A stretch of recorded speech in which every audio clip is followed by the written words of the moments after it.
আসসালামু আলাইকুম এভরিওয়ান, আরও একটি নতুন ব্লগের সাথে তোমাদের সকলকে জানাই ওয়েলকাম। আমার এই সিম্পল লাইফস্টাইল ব্লগে তোমাদেরকে তো আগের ব্লগটাতে বলেছিলাম যে আমার বাড়ির কয়েকটা সামান একবারেই কিন্তু বাড়ন্ত হয়ে গেছিলো। তো ওইগুলো এই বড় ছেলের হাত দিয়ে এখন মুদিখানার দোকান থেকে নিয়ে নিলাম, কেননা সামনেই তো বুঝতে পারছো ঈদ, ঈদ মানে স্পেশাল। তো যাই হোক, আর এই যে দেখছো পরোটা, এখন হচ্ছে সকাল প্রায় 7:30টার কাছাকাছি। ছেলে উঠে গেছে, ছেলেকে তো খুব জোর খিদে লেগে গেছে।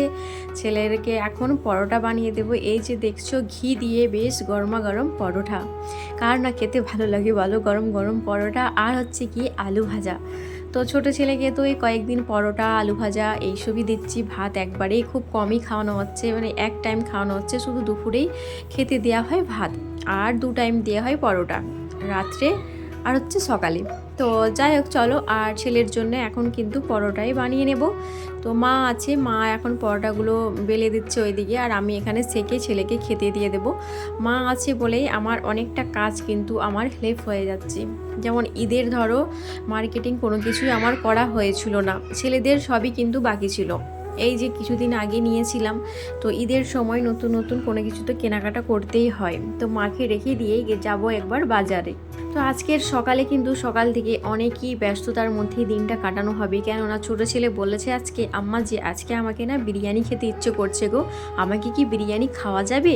কেননা ওকে ভয় দেখিয়ে রাখা হয়েছে, কেননা ছোটো ছেলে বুঝতে তো পারছো, কখনো চকলেট ক্যাডবেরিজ এইগুলো সব খেয়ে নিচ্ছে, আর এত মিষ্টি জিনিস এখন তো কোনো কিছুই খাওয়া চলবে না ওকে। ওই কারণেই ভয়ে রাখা হয়েছে যে তুমি বাবা কোনো কিছু যদি মিষ্টি জিনিস খাও তো তাহলে তোমার কিন্তু মানে তুমি কিন্তু সুস্থ হবে না। সামনেই তো ঈদ, ঈদেও তখন কিন্তু পেন পড়তে পারবে না, প্যান না পরেই কিন্তু ঈদটা তোমাকে কাটাতে হবে। ছেলেকে ভয় দেখিয়ে রেখেছিলাম, তো ওই কারণে আমাকে জিজ্ঞাসা করছে আম্মা জি আমাকে কি বিরিয়ানি খাওয়া চলবে? যে বললাম হ্যাঁ বিরিয়ানি খাওয়া চলবে। তখন বলছে আম্মা জি তাহলে আজকে কিন্তু বিরিয়ানি রান্না করো। তো ওই কারণে হচ্ছে গিয়ে আজকে ছোটো ছেলের জন্যই বিরিয়ানি রান্না হবে, কেননা তোমাদের দাদা ভাইও খেতে চায় না। আর বিরিয়ানিটা এখন না করাই ভালো, কেননা রমজান চলছে বুঝতেই পারছো, রোজা রেখে ইফতার টিফতার সেরে বিরিয়ানিটা খাওয়া একবারেই উচিত না। তো যাই হোক চলো, ছেলের জন্যে এখন একটু বিরিয়ানি বানাবো, তার জন্যে কিন্তু এখানে আলুটাকে আগে প্রেসারের মধ্যে সিদ্ধ করে নিয়েছি, সিদ্ধ করে আর দেখছো বেশ খানিকটাই তেল ছিল কড়ার মধ্যে, ওই কড়ার মধ্যেই দিয়ে দিয়েছি আলুগুলোকে, সিদ্ধ করা আলুগুলোকে দিয়ে বেশ ভালো করে কিন্তু ভেজে নেব। আর এই যে প্রেসারে দেখছো প্রেসারের মধ্যে দিয়ে দিয়েছি মাংস, তো মাংসটা প্রেসারের মধ্যে হচ্ছে, আর এই দিকে হচ্ছে গিয়ে আলুগুলোকে লাল করে নেব। তো এই দিকে তো অলরেডি লাল হচ্ছেই আলুগুলো চলো ভালো করে ভাজলে না তার ফ্লেভারটা কিন্তু খুব সুন্দর আসে, অসাধারণ আসে। তো যাই হোক, তো আমাদের জন্য মাংস কষা করব আলু দিয়ে, ওখান থেকে একটু আলু রেখে দেব, বাকিটা কিন্তু বিরিয়ানিতে দিয়ে দেবো। কাকিমারা সকালে ময়দা আটা বিস্কিট সব দিয়েছে, কালকে বিকেলের দিকে আপনার এসেছিলো, আপনার সব ওইগুলোকে নিয়ে এসেছে। তো এখনও কিছু কৌটোই ভরা হয়নি, ওইগুলো এখন কৌটোই। তো চলো এগুলোকে আগে কৌটোই না ভরলে এখন রেখে দেবো, কেমন এখন রান্নাটা আছে, আজকে যদিও বিরিয়ানি রান্না হবে, আর উনুনে রান্না করবো অবশ্যই, কেন উনুনে রান্নাটাই ভালো হয় বিরিয়ানি। গ্যাসে আমি গ্যাসে উপরে বিরিয়ানি রান্না করতে পারি না, সবথেকে প্রবলেম হচ্ছে এটাই আমার।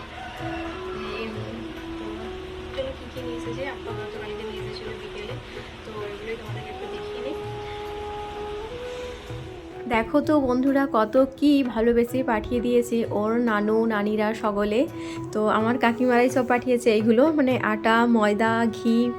আর এই যে দেখছো এরিয়েল আর ভাতের চাল, মানে বাদশাভোগ চাল, এইটা কিন্তু তোমাদের দাদাভাই নিয়ে এসেছে আজকে বিরিয়ানি রান্না করব বলে।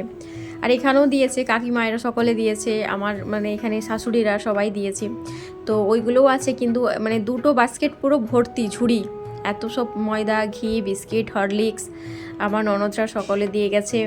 তো অনেক কিছুই সকলে দিয়ে গেছে ছোটো ছেলেকে। আর এই যে চেলে এটাতে রাখা হলো এখন পরোটা বানাবার জন্য। তো চলো এইগুলোকে এখন কৌটোই ভরবো। তো এতগুলো তো কৌটোই ভরা সম্ভব না, কেন অনেকগুলোই বিস্কিট আছে, এত বড় বড় কৌটো আমার নেই, বাপরে বাপ।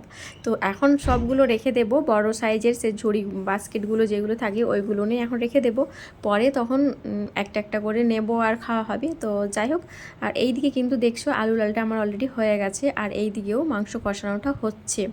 তো মাংসটা খুব সুন্দরভাবে মানে হালকা মশলা করেছি, কেননা বিরিয়ানিতে যাবে।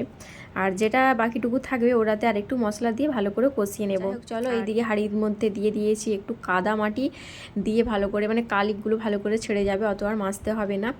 আর উনুনে আমি বিরিয়ানিটা ভালো রান্না করতে পারি, কেননা গ্যাসে আমার প্রবলেম হচ্ছে একটাই, যে গ্যাসে আমি ভালো বিরিয়ানি রান্না করতে পারি না। মানে বাসমতি রাইস হলে পারি, আর হচ্ছে গিয়ে মানে বাদশাভোগ চাল আর হচ্ছে জলজিরা চালের বিরিয়ানি আমি গ্যাসে খুব একটা ভালো পারি না গো।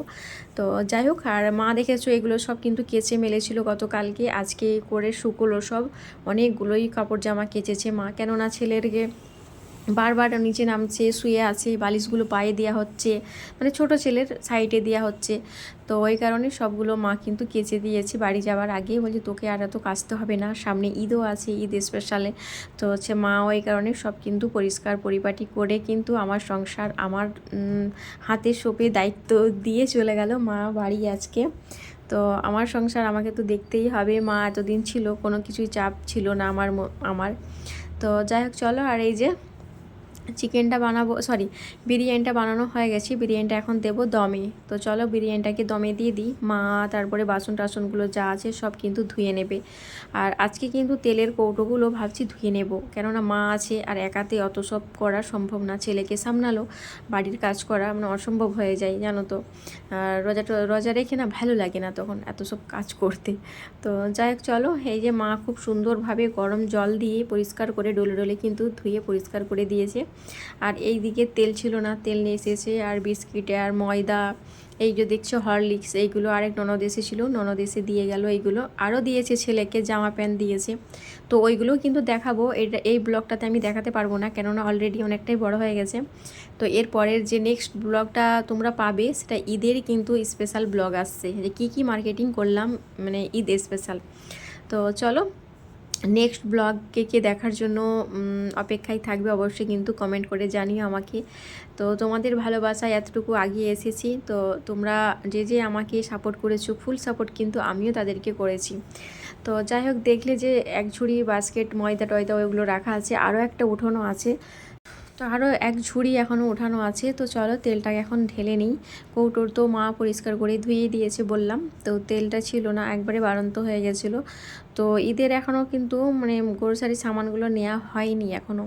আর আজকে আবার এসেছিলো মামাতো ভাই এসে দিয়ে গেছে, মানে লেচ্চা, সেমই, ঘি, চিনি, সব কিছুই কিন্তু দিয়ে গেছে। তো তোমাদেরকে দেখাবো। তো এই যে বললাম এই ব্লগটাতে দেখাতে আমি পারছি না, পরের ব্লগটাতে কিন্তু তোমাদেরকে দেখিয়ে দেবো।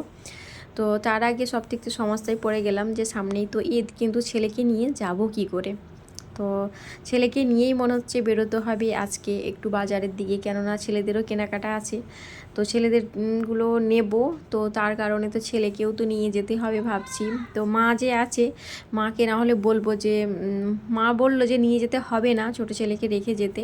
তো মা ছিল বলেই কিন্তু সব কিছু কেনাকাটা করতে পারবো। তো কেননা ছেলেকে নিয়ে গিয়ে কেনাকাটা করা দোকানে, আর একটা দোকানে তো সব কিছু পাবে না, প্রত্যেকটা জিনিস কিন্তু প্রত্যেকটা দোকানে গিয়ে নিতে হয়, জুতা দোকানে যেতে হয়, জামা বলো এটা সেটা, মানে অনেক কিছুই তো কেনাকাটা থাকে, বুঝতেই পারছো। তো সব প্রত্যেকটা দোকানে গিয়ে নিতে হয় তখন।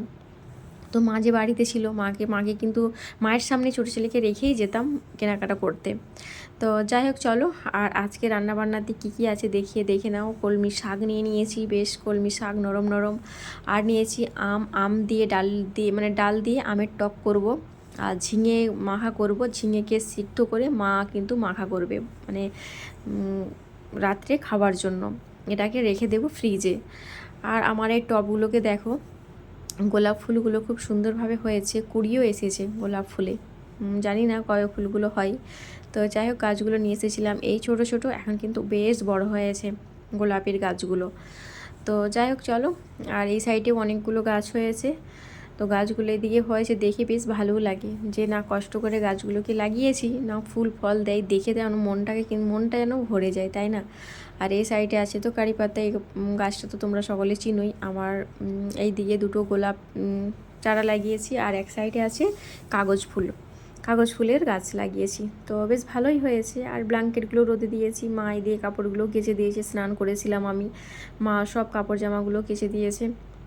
কেচে মেলে দিয়েছে।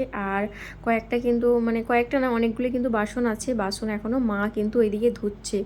তো দেখছো রান্নাবান্না করার পর এত বাসন বেরিয়েছে, বাসনগুলোকে ধোয়া হলো, মাই সব ধুচ্ছে, কেননা মা আছে বাড়িতে, তো আমাকে তেমন কোনো কিছু কাজ করতে হচ্ছে না।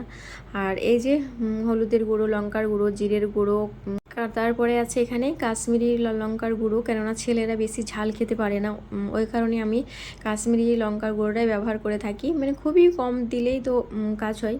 তো যাই হোক চলো, আর আমরা যদি একটু আধটু ঝাল খেতে চাই, আমরা কিন্তু আস্ত লঙ্কা মানে শুকনো লঙ্কা তরকারির মধ্যে দিয়ে দিই, নাহলে কাঁচা লঙ্কা নিয়ে নিই।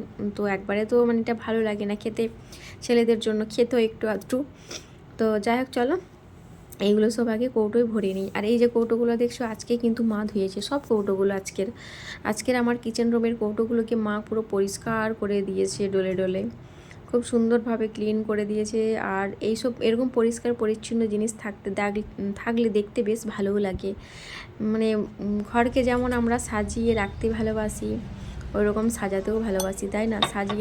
প্রত্যেকটা জিনিস সাজানো গোছানো পরিপাটি থাকবে, দেখে বেশ মনটাও দেখে বেশ ভালো লাগে যে না, আজকে আমার রুমটা বেশ পরিষ্কার পরিচ্ছন্ন করে নিয়েছি। আর যেদিনকে দেখবে রুমগুলো পরিষ্কার করতে পারছি না, সেই দিনকে মনের মধ্যে যেন খুঁতখুত লেগেই থাকে যে কখন এইগুলো আমি পরিষ্কার করতে পারবো, এতগুলো আদা রসুনও পেস্ট করব।